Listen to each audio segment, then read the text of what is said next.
Acho que não preciso explicar quem é o Dr. Francisco G. White. Procurem no Google e vai aparecer uma biografia bem completa, algumas coisas que quero alertar ao público. Este será um vídeo diferente do que vocês costumam ver, geralmente falamos sobre atualidades e tudo mais. Eu quero ir um pouco mais para o lado pessoal, para aquilo que pouco se fala diante das câmeras, que é sobre a sua forma pessoal de se conectar com, digamos, o transcendente, com o Hashem ou com o judaísmo. E algo que vocês sabem, esta página é focada em Benei Noash, que são os noaítas. Mas antes de entrar nesse assunto, gostaria de te perguntar por que você considera o judaísmo importante. Há um papel histórico do judaísmo relacionado ao judaísmo para Nulli? Você é conhecido por defender essa ideia.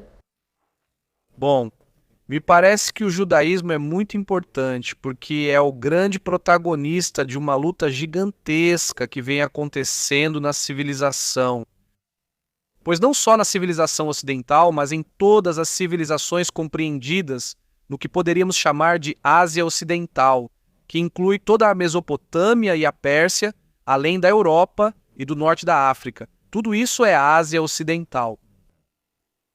E em todas essas situações, em toda essa extensão geográfica, durante 4.300 anos, houve uma luta que parece saída de Tolkien, como em O Senhor dos Anéis, com as forças do bem de um lado e as forças do mal do outro. E essas forças são identificáveis ao longo de 4.300 anos, ou seja, uma tradição vai sendo herdada de ambos os lados. Sobretudo do lado do bem, a tradição é ininterrupta, é muito, muito antiga. E o que eu chamo de lado do bem é o que também batizei como semitismo. Por quê? Porque foram povos semitas que, começando com a Revolução de Sargão de Acádia, há 4.300 anos, inauguraram esse processo histórico-político de tentar produzir sociedades cada vez mais compassivas, mais justas, mais igualitárias, etc. Esse caminho, o caminho da ética, de tentar melhorar a política através de um pensamento ético, é o que eu chamo de semitismo. E, como eu te disse, isso começa com a Revolução de Sargão de Acádia, há 4.300 anos, no que depois seria chamado de Babilônia. E do outro lado está o antissemitismo. Agora estamos acostumados a dizer antissemitismo ou antissemita para nos referirmos ao ódio contra os judeus. Mas, uma vez que você adota esse modelo que eu estou apresentando do semitismo, desse movimento tão antigo, o termo antissemitismo, então, passa a ser o termo para aqueles que se opõem ao semitismo. E o que isso quer dizer? Então são contra a ética, a igualdade política, a ampliação de direitos e liberdades para todos, entre outros pontos. Então eles são totalitários, são cruéis, são opressores, não é? E isso a gente vê na antiguidade, vemos a luta dos povos semitas que inventaram o semitismo e que estavam tentando proteger uma sociedade onde todo mundo tem direitos e liberdades, não é? Por exemplo, os assírios, na antiguidade remota, que os assírios eram terroristas. E para eles, os valores mais altos eram os valores da guerra e de oprimir os outros. E os reis assírios se gabavam em suas inscrições das torturas que faziam a milhares e milhares de prisioneiros capturados. Eles os torturavam até a morte com várias formas diferentes de tortura. E isso era comemorado pelos reis assírios. Então, isso é Mordor, não é? Nas metáforas de Tolkien, isso é Mordor. E eles estavam lutando contra a coalizão de elfos, hobbits e humanos, que eram grupos diferentes, mas todos de acordo. Que tinha que haver um mundo de leis, né? E então esse movimento semitista, que teve muita estabilidade na Mesopotâmia durante 2.000 anos... Esse é o movimento que produz a cultura da qual emerge o povo judeu. O povo judeu é o produto mais requintado e sofisticado dessa tradição semita da Mesopotâmia, e é justamente o povo judeu que traz os valores do semitismo. Os valores de melhorar a cultura política dos seres humanos através da aplicação da ética, não é? Os judeus trazem isso para o Ocidente, eles se dispersam por todos os lados, um desses lados, o Ocidente, e no Ocidente. eles têm um efeito profundo sobre as sociedades mais antissemitas que existiam no planeta, que eram as sociedades greco-romanas que estavam dedicadas à guerra, à opressão, à crueldade, onde inclusive achavam entretenimento, por exemplo, em Roma, ver como povos e isso de poder, de poder, de poder.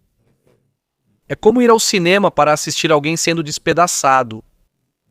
Então eram sociedades psicopatas e o contato dos judeus antigos com essas sociedades psicopatas produziu um milagre sociológico porque os valores do semitismo que os judeus estavam trazendo da Mesopotâmia começaram a seduzir os gregos e os romanos e começaram a transformá-los. E aí aconteceu essa mudança tão incrível que colocou em movimento a história política do Ocidente e que, depois de muitos séculos, nos trouxe a democracia moderna. Então, o Ocidente começou com as piores sociedades do mundo e terminou com as melhores sociedades do mundo, as democracias modernas. E isso é uma consequência do seu contato com a cultura hebraica que trazia os valores do semitismo mesopotâmico, e que converteu os ocidentais ao semitismo. Eles, a grande maioria, continuam sem entender o que aconteceu, porque continuam sendo antissemitas no sentido de odiar os judeus. Mas do ponto de vista de qual é a sua cultura política, eles são semitistas. São semitistas e isso herdaram dos judeus. Mas gostaria de fazer uma objeção, eu sei que não, mas é para o caso de o público dizer não. Por outro lado, poderíamos dizer que o Ocidente também foi construído sob o pilar, é verdade que o judaísmo, a herança pelo cristianismo, mas também existe o pilar grego. Digamos, né? Você acha que seria uma grande contribuição à democracia? E tudo como nos foi vendido o que era a Grécia Antiga? Eu acho que, sem dúvida, há contribuições intelectuais importantes da cultura grega e também romana. Sem dúvida, elas estão presentes na civilização ocidental. A civilização ocidental é um híbrido da cultura greco-romana e da cultura hebraica, não podemos dizer que é uma ou só a outra, né? A cultura ocidental é uma cultura simultaneamente hebraica e greco-romana, mas o que realmente é falso é a afirmação de que a cultura política do Ocidente moderno, ou seja, a democracia constitucional, parlamentar, sufragista, garantista, que é a democracia moderna que estende cidadania a todas as pessoas que estão no território. Esse conceito de democracia não tem absolutamente nada a ver com os greco-romanos. Aquilo que aprendemos na escola sobre política é falso. A ideia da democracia moderna vem absolutamente da cultura judaico-cristã. Por quê? Porque na ética judaica e também cristã, já que os cristãos herdam sua ética dos judeus, acreditamos que cada indivíduo é totalmente sagrado, cada indivíduo é infinitamente valioso, porque cada um é filho de Deus e, portanto, contém a divindade de Deus. E Deus ama cada um individual e totalmente. Quando você tem essa concepção do ser humano, do indivíduo humano, quando o valoriza dessa forma tão especial, então conclui que todos os seres humanos, como são todos, igualmente e infinitamente valiosos aos olhos de Deus, seu Criador. Então, também precisam ser iguais perante a lei, porque não os valorizamos de forma diferente. Cada um é igualmente e infinitamente valioso. E esse é o conceito que te leva à democracia moderna. Os valores greco-romanos não podem te levar à democracia moderna. Porque eles eram racistas que achavam que algumas pessoas por direito biológico deveriam governar e outras por obrigação biológica. Deviam ser escravos e produziram enormes multidões de escravos, tá? E tudo eles justificavam com suas próprias teorias. Eles tinham toda uma infraestrutura teórica. Por exemplo, Aristóteles escreveu um livro inteiro para dizer, tá? Que os escravos mereciam ser escravos por natureza. Eis a grande mente da Grécia, Aristóteles. Então não, daí não vem a democracia moderna. A democracia moderna vem do princípio judaico-cristão de que cada um de nós é infinitamente valioso. Certo, mas outra objeção. Certo, dizemos, né? A herança judaico-cristã, por que então não parar no filtro cristão? Peraí, eu também quero beber. Por que não sermos cristãos? Essa é a questão. Por exemplo, eu gostaria, antes de mais nada, de puxar um fio aqui que, de fato, no judaísmo, aqueles que conhecem, nós dizemos que existe o pacto do Sinai, mas há um pacto para a humanidade que é anterior ao Sinai, que é o pacto com Noé e seus filhos, e esses filhos de Noé, noaítas. Mas talvez falemos disso depois. Mas então, não sei. Há diferentes públicos, então eu acho que o melhor é primeiro contar a história de Noé, para que se possa entender ao que você se refere. Com o primeiro pacto, que é para toda a humanidade... Caso queira expor seu ponto de vista. Bem, a história, resumidamente, é que o projeto de Deus para a humanidade, que é fazer florescer a ética, o amor ao próximo, não estava sendo cumprido. Então, Deus estava muito decepcionado com o progresso da sociologia humana. Havia, obviamente, muita violência, iniquidade, estupro, etc. Tudo o que ofende a Deus estava acontecendo. E então Deus toma a decisão de dar game over, para dar game over na simulação. Vamos abortar, vamos resetar e vamos voltar, exatamente, voltar ao começo. Né? Vamos tentar de novo, mas... né? Você acha que dá para aproveitar um pedacinho daquela primeira tentativa, né? Que é a família de Noé, né? E aí avisa o Noé, fala, então, né? Prepara uma embarcação, porque eu vou inundar tudo isso aqui. E aí Noé obedece e começa a construir uma embarcação, que tem que ser grande o suficiente para levar a família de Noé. E além disso, né, um casal de cada espécie, né? Para poder repovoar a terra, né? Para que quando as águas desaparecerem novamente e a terra reaparecer, o planeta possa ser repovoado, né? Então...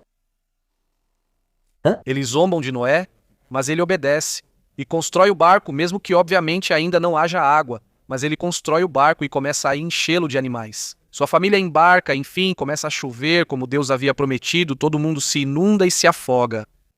E depois de não sei quantos dias assim, os números, nunca lembro quantos foram. De um ano. Depois de um ano, finalmente as águas recuam e, a terra reaparece e então todos os animais descem. A família de Noé começa o trabalho de repovoar a terra. Não vamos entrar em detalhes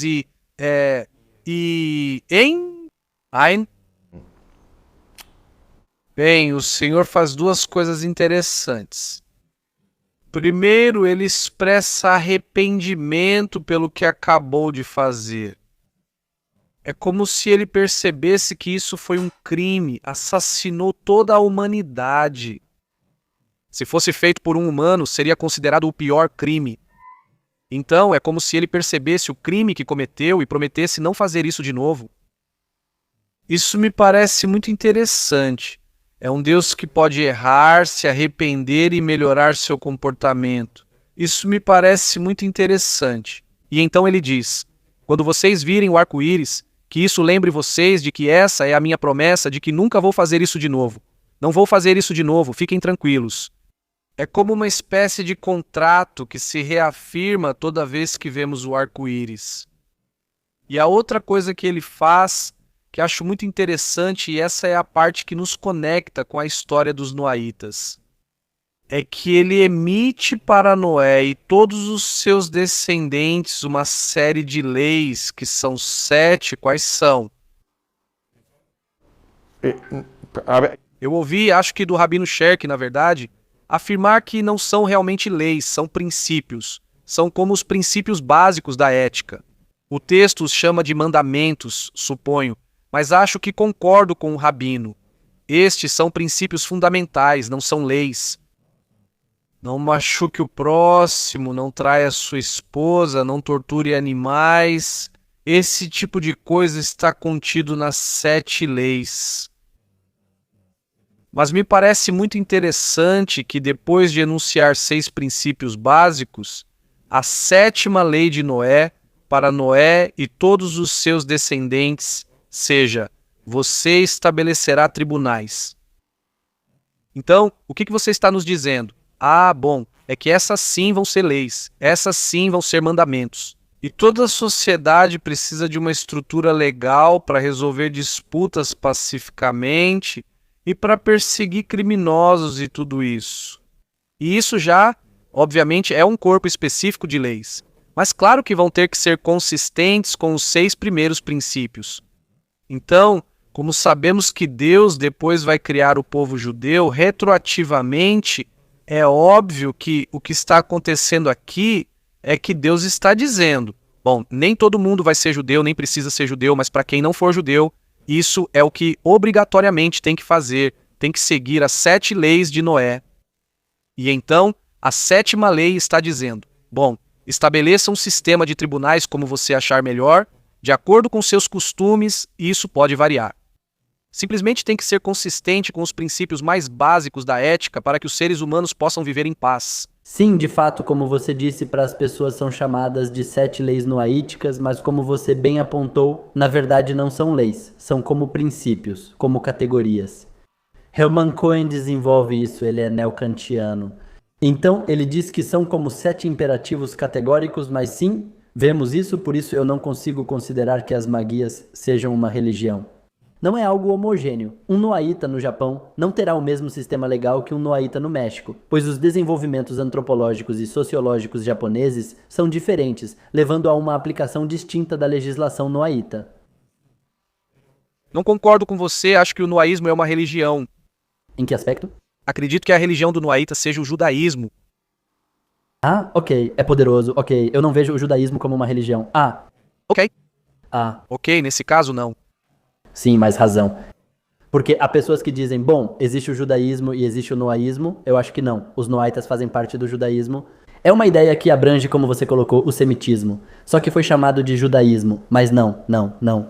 Mas ainda mais especificamente, sim, é verdade que o noaíta está dentro da corrente do semitismo, mas também está mais especificamente dentro da corrente do judaísmo.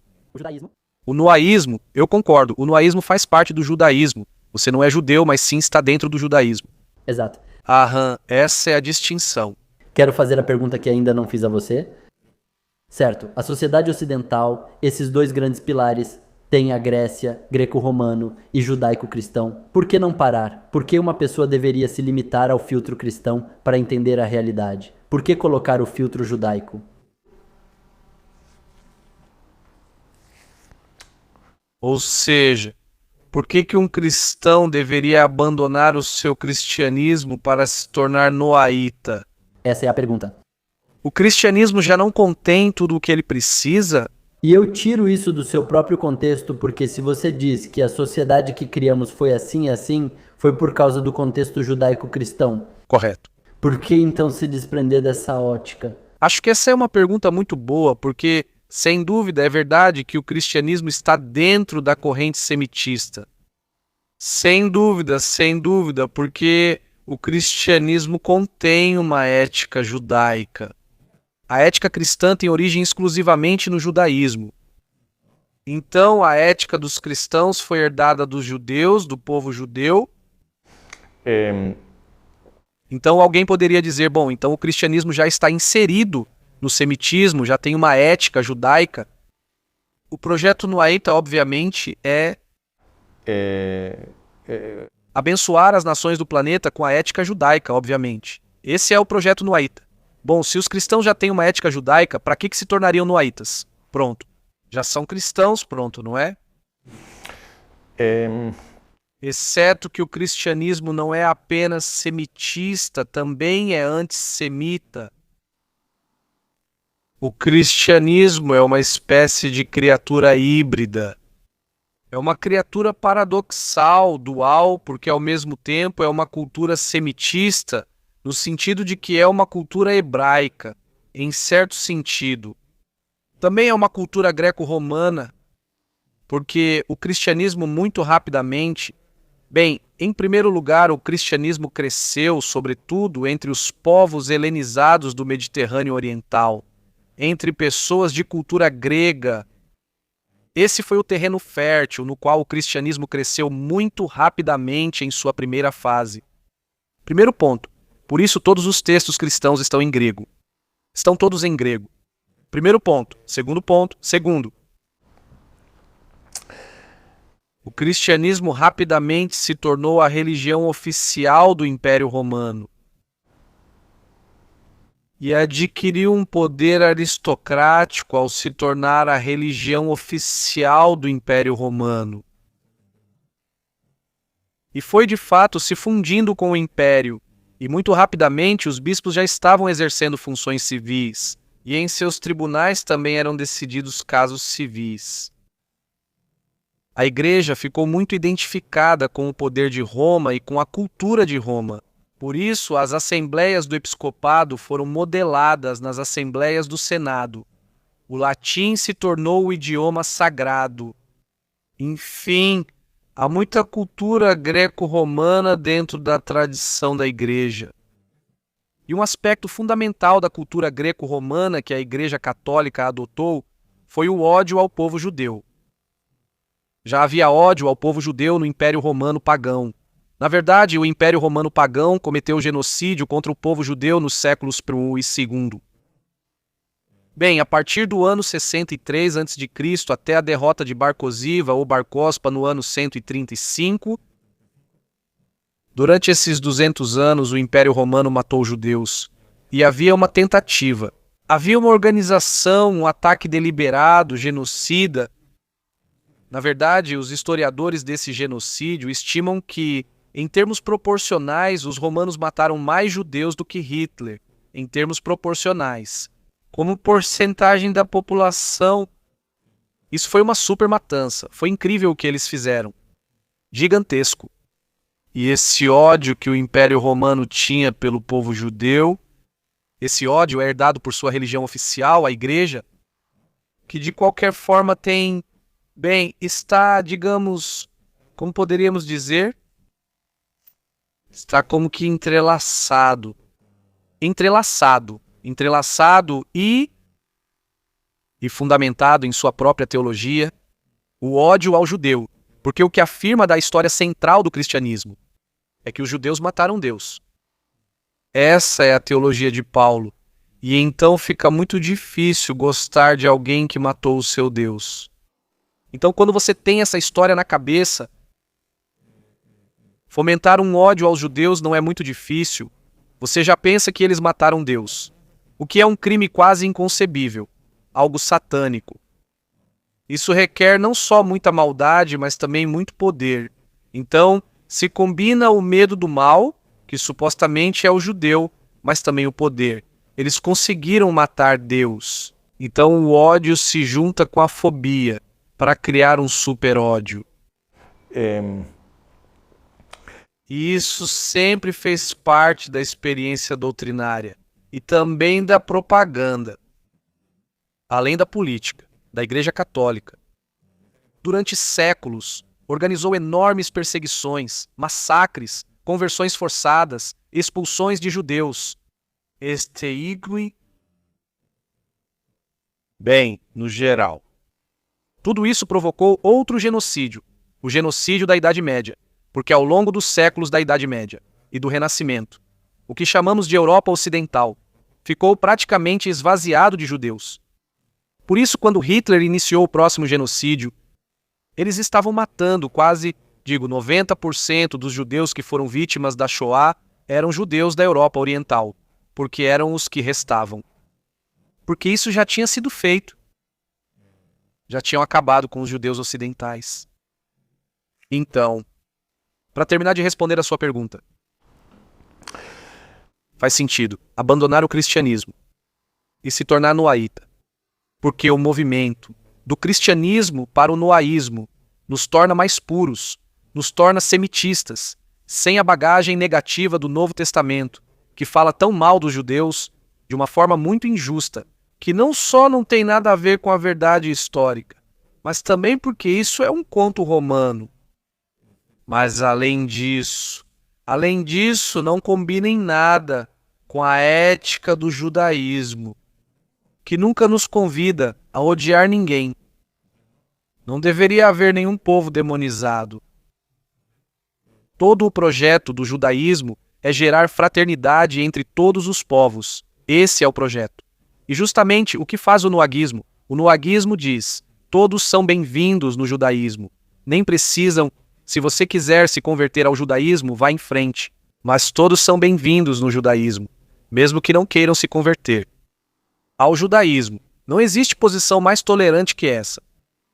De fato, algo que eu notei muito nesse conflito que estamos vivendo é que muitas pessoas que eu posso analisar são cristãos, protestantes, sionistas, mas eu também vejo que, ao mesmo tempo, existe isso, como se não largassem totalmente a sombra, como se dissessem, não, é que eu apoio Israel, mas o judaísmo é outra coisa. Não posso apoiar o judaísmo, pelo que você disse, claro. Claro, claro. Pero acá, es que hay muchas Es cosas... que É que São muitos séculos de ouvir que os judeus são maus. São muitos séculos, ou seja, toda a civilização cristã. As pessoas não se dão conta disso. Toda a civilização cristã foi construída sobre a história de que os judeus mataram Deus. Essa é essa é a história central. Mas como isso se reflete na prática? Como? Se você constrói uma civilização inteira em torno da ideia de que os judeus mataram Deus, nessa civilização vai haver, vez após vez, massacres antijudaicos, claro. Com certeza. E vai ser muito difícil nessa civilização eliminar completamente a suspeita que os cristãos sentem em relação aos judeus. É muito difícil eliminar isso completamente porque são muitos séculos ouvindo isso. E nos livros sagrados fala-se muito mal dos judeus. Os textos do Novo Testamento, eles são muito duros com os judeus. Afirmam que os judeus, a execução de Jesus, que absurdo. Veja que absurdo. A ideia que vendem para as pessoas é que os judeus da antiguidade pressionaram o governador romano para que assassinasse um deles, que estava tentando ser o Messias. É um absurdo. Se colocarmos nesses termos, o que acontece é que as pessoas não sabem o que significa tentar ser o Messias. Para os judeus, o Messias é um redentor político. O Messias é um guerreiro sagrado que vence o opressor e liberta fisicamente os escravos. Esse é o Messias judeu. Então, se você transporta o contexto que acabamos de mencionar para o mundo moderno, estaria dizendo: que los judíos europeos em Auschwitz, eles se organizaram para pressionar os guardas que controlavam o campo de extermínio para que executassem um deles, que estava tentando ajudá-los a escapar de Auschwitz. ese Assim como seria no mundo moderno o que se afirma sobre a morte de Jesus. Obviamente, os judeus antigos queriam um Messias. Houve vários pretendentes ao título de Messias. E muita gente o seguiu, porque isso não ofendia as pessoas. Que alguém tentasse ser o Messias. As pessoas estavam esperando pelo Messias, ansiosas para identificá-lo, e em vários momentos. Houve pretendentes ao título de Messias, seguidos por muitos judeus que desejavam lutar contra Roma. Pois era isso que queria dizer, um redentor político. Obviamente, os judeus antigos viviam sob opressão romana. Não teria se reunido uma multidão de judeus para ameaçar o governador romano, que era seu opressor, que os escravizava, pois os romanos eram muito cruéis, como já dissemos. Como eles vão ameaçar o governador romano, dizendo que vai haver uma revolta se não matarem aquele que estava tentando libertá-los? Não faz sentido. Essa é a história que lhes contaram. E quando você a ouve durante séculos e séculos, e ela é transmitida de pais para filhos, acumula-se uma gravidade histórica que torna difícil emancipar as pessoas dessa ideia tão antijudaica que dominou a estrutura mental do Ocidente. Tenho aqui, é que surgem muitas perguntas, mas... duas coisas. Qualquer uma pode ser abordada antes. Se você diz que a sociedade ocidental vem do judaísmo e outras heranças, o Ocidente foi fundado assim. Mas o Islã também. O Islã tem muitas coisas, digamos, pode-se dizer, abraâmicas, não sei como chamar. E daí vem. Como se pode explicar, então, que algumas correntes do Islã demonstrem tanta hostilidade ao judaísmo e aos judeus? Se também tem uma herança assim. E uma herança dessa. Bom, você diria que é o princípio fundamental que organiza o Islã, se você tivesse que resumir em algo bem compacto e cheio de significado, útil para entender o Islã. O que você diria que é o princípio fundamental do Islã? Talvez o fator D, expansão política. Como funciona a expansão política no Islã? Como funciona? De qualquer forma, não. Eles têm um método preferido. Bom, está certo. Se você faz isso em termos de jihad, exato, ou em termos de dawa pelas boas, ou seja, por ação social, claro. Mas tem mais valor. E qual foi a jihad? A jihad foi central. E quando você está falando de dawa, de qualquer forma, se não der na boa, a normativa islâmica é que você parte para a força. Então, na verdade, Convergem? às vezes você só quer economizar muito trabalho. E se for possível, de boa, se as pessoas se submetem ao Islã de boa. Então, que bom. Você já não precisou ameaçá-los, já não precisou fazer uma grande matança. Você pode descansar. Talvez tenha que trabalhar amanhã, mas hoje você descansa. É mais ou menos assim. Mas se não der para ser de boa, a regra é, você vai para a jihad. Então, o conceito central é a jihad. E o que é a jihad? A jihad é forçar justamente os infiéis a se converterem ao Islã, e se não, você os mata. Então, isso para mim não combina com a ética do judaísmo. Para você, sim. Não, já que não há nenhuma vontade de querer expandir e conquistar ideologicamente. Não só isso. Qual seria o princípio fundamental do judaísmo, se você tivesse que reduzir a uma coisa assim, tão comprimido como acabamos de fazer para o Islã, talvez a libertação, a liberdade. Qual seria o mandamento que resume tudo? Hashem, o monoteísmo? Para onde você está indo? Tudo bem. Para onde estou indo? Essa foi a resposta que deu a essa pergunta o Rabino Hillel, o velho. Qual era amar ao próximo? Ou o que você não quer que façam a você, não faça aos outros. Exato. Então, eu adoro essa história, pois é sobre o Rabino Hillel, o velho. É o rabino mais influente da história. Porque ele é a origem da jurisprudência judaica, né? A Mishnah começa com Hillel. Então, Hillel é o rabino mais influente de todos os tempos. Todo o judaísmo rabínico é uma consequência de Hillel.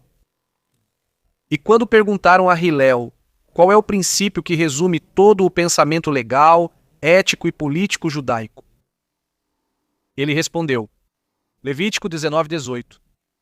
Amarás ao teu próximo como amas a ti mesmo. Então, veja só a diferença. O princípio que resume todo o judaísmo é amarás ao teu próximo como a ti mesmo. Nem menos, como a ti mesmo. Enquanto o princípio que resume a natureza fundamental do Islã é repita o que eu digo ou eu te mato. Na minha opinião, isso por si só demonstra que é impossível que o Islã tenha descendido do judaísmo. Isso é um golpe, não é verdade, é uma mentira. É uma mentira que os muçulmanos dizem sobre si mesmos. Mas não temos obrigação de aceitar, se a evidência não bate. Com essa afirmação, apesar de você encontrar relatos que coincidem com coisas do Tanar, talvez um pouco diferentes, variações. Mas por quê? Isso por que é difícil de... Isso porque seria uma confirmação de sua origem no judaísmo. Porque se os nossos valores, digamos, estão no Tanar e o Alcorão absorve. Mas o Alcorão não tem esses valores, acabamos de dizer. Relata as histórias, mas não os valores por trás delas. Digo, se você cria um movimento que não tem absolutamente nada a ver com o judaísmo em seus valores, então não tem nada a ver com o judaísmo. Se o judaísmo sem seus valores não é nada. Foi o que disse Hillel ao ser perguntado sobre o judaísmo. Amarás o teu próximo como a ti mesmo, o valor supremo. Esse é o valor que orienta todo o pensamento ético, pois sem ele não se pode fazer ética. E esse princípio é justamente o que o Islã não tem. Porque o Islã quer matar todos os que não concordam com o Islã. Isso é o contrário da ética. Claro, mas uma hegemonia religiosa onde todos realmente pensem sobre esse modelo. Mas aqui então outra pergunta. O ateísmo, digamos. Ou não quero dizer o ateísmo, mas a falta de ideologia deixa um vazio na sociedade. E começam a surgir novas ideologias como o wokismo. Você não considera que, de certo modo, o wokismo e todas essas novas ideologias também são produto do Ocidente? Você não poderia dizer que talvez seja o próximo nível, o próximo passo? Porque, veja, a sociedade ocidental chegou até onde estamos. E um passo seria ir para o lado woke, ou seja, o lado dos pobres e tudo isso, em termos. E outra escolha seria eu me tornar noaíta, porque uma pessoa não escolheria. Ou seja, qual a grande diferença? A variante. Acho que todas essas coisas podem ser medidas com a régua que Guiléu nos deu. Então, se uma ideologia está fazendo mal ao próximo, então participar dessa ideologia não é amar o seu próximo como a si mesmo. Porque nessa ideologia você faz mal ao próximo. Então essa é a medida com a qual podemos avaliar qualquer ideologia. Se o woke está melhorando as condições do próximo, então vale a pena considerar. Mas se o woke está prejudicando o próximo, obviamente não é superior ao judaísmo. Então por que mudaríamos? Já temos o judaísmo, já temos o produto superior. E o que eu vejo é que no woke, por exemplo, afirmam que se um menino de repente diz, sou menina, então é preciso dar hormônios e fazer cirurgias. E mudar, desfigurar essa criança para o resto da vida e arruinar seu potencial reprodutivo. E isso obviamente é um dano. Qualquer idiota deveria ser capaz de ver isso em um segundo. Mas o woke enlouquece as pessoas de tal forma que fica difícil para elas, uma vez que estão operando dentro das regras gramaticais do pensamento woke. Elas têm dificuldade em perceber que ferem as pessoas, pois na ideologia woke só a identidade declarada importa. Yes. E então isso não é identidade nenhuma. É uma... Carência de... Claro. É trivializar tanto a identidade que ela vira como se fosse uma peça de roupa. É como não ter identidade. Você a trivializou tanto que já não significa nada. Foi isso que fizeram com a identidade no movimento woke, prejudicando as pessoas que agora vivem uma crise de identidade. Porque a identidade foi trivializada assim. Sim. Eu acho, na verdade, para quem não sabe, o doutor esteve com um dos grandes pensadores no Instagram recentemente, e é justamente do Sable Cerebro, isso mesmo, Moshe Feiglin, que é um grande filósofo da identidade. E o livro que ele acabou de publicar, que foi lançado em hebraico, mas em breve também sairá em inglês. E espero que em breve também em espanhol. Se chama justamente O Homem em Busca de Identidade. O Homem em Busca de Identidade. Essa foi a geração que nos coube. E agora que eu o entrevistei, eu disse o título errado quando traduzi O Homem em Busca de Sentido. E ele me disse, não é exatamente esse o título. Ele me diz, mas quase, porque existe, sem dúvida, as palavras identidade e significado têm uma relação profunda. Porque se torna muito mais difícil dar significado à sua vida quando você não tem identidade. Ou seja, isso é um grande desafio. Mas quando você tem uma identidade bem formada e enraizada, então o significado não é apenas possível, mas provável. Que sua vida tenha um significado satisfatório. Então eu gostei de ter cometido esse erro porque essa é uma reflexão valiosa. Me parece que foi deliberado. Não, eu realmente me enganei. Não, você, foi da parte dele. Acho que é como o do Franklin, né? Pode ser. Pode ser. Agora, para ir concluindo isso, bom, você esteve na televisão israelense e em tudo mais, sim. Mas você conheceu o meu rabino, o rabino Uri Sherk, e isso me deixa muito feliz. Sim, senhor. Você pode contar sobre o seu Foi ótimo conversar com o rabino Sherk, porque ele é um grande ha. Se me permite, o rabino Uri Sherk fundou o Centro Noaíta Mundial, e na minha opinião, é um dos grandes rabinos desta geração. Ele é realmente uma eminência, um erudito, e pois é. De fato, tive a grande honra de entrevistar o rabino Sherk e conversamos justamente sobre o movimento noaíta. E, na verdade, gostaria de te contar uma anedota dessa entrevista, porque ela ilustra a grandeza do rabino Sherk, mas, através dele, a grandeza da cultura do judaísmo. Porque o judaísmo é uma cultura de pensamento livre, de debate racional, de dissidência, de disputa cortesmente tolerada. Podemos nos exaltar, mas nunca nos tornamos inimigos e tudo é discutido. Não há tabus, tudo pode ser conversado. Essa é a cultura do judaísmo. E eu gostei de como o Rabino Sherk encarnou isso na nossa conversa, porque ele estava me explicando sobre os cristãos, pois eu estava perguntando para ele como funcionam as regras da cultura noaíta. Eu disse para ele, porque eu me considero noaíta, mas também não sei todas as regras, regulamentações ou como os rabinos se relacionam com a cultura noaíta, tudo isso eu não sei.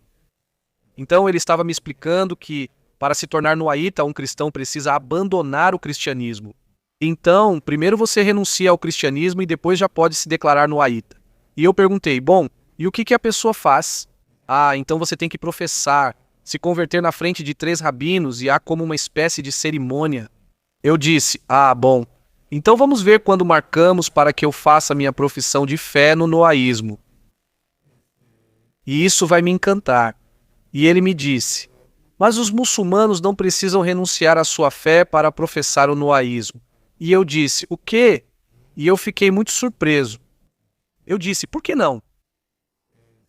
E ele me disse, bom, porque os muçulmanos não são idólatras e os cristãos são. Eu entendo a que o Rabino Sherk se refere, pois no cristianismo, talvez não no protestantismo, também havia preocupação em não cair na idolatria. Mas que cristão não... E eu acredito que o cristão não precisa reforçar isso, né? O Rabino falou sem muito cuidado, porque eu acho que ele estava falando do catolicismo. Porque no catolicismo, certamente há muitas práticas que, do ponto de vista do judaísmo, são definitivamente idólatras, não é? A adoração dos santos, todas essas imagens que se fazem de Deus, etc. Tudo isso para um judeu são representações totalmente proibidas pelo primeiro mandamento. Então, eu entendo que ele se referia a isso. E no Islã, também são cuidadosos para não fazer representações de Deus e, portanto, na opinião do Rabino, como os cristãos são idólatras, eles sim precisam renunciar ao cristianismo.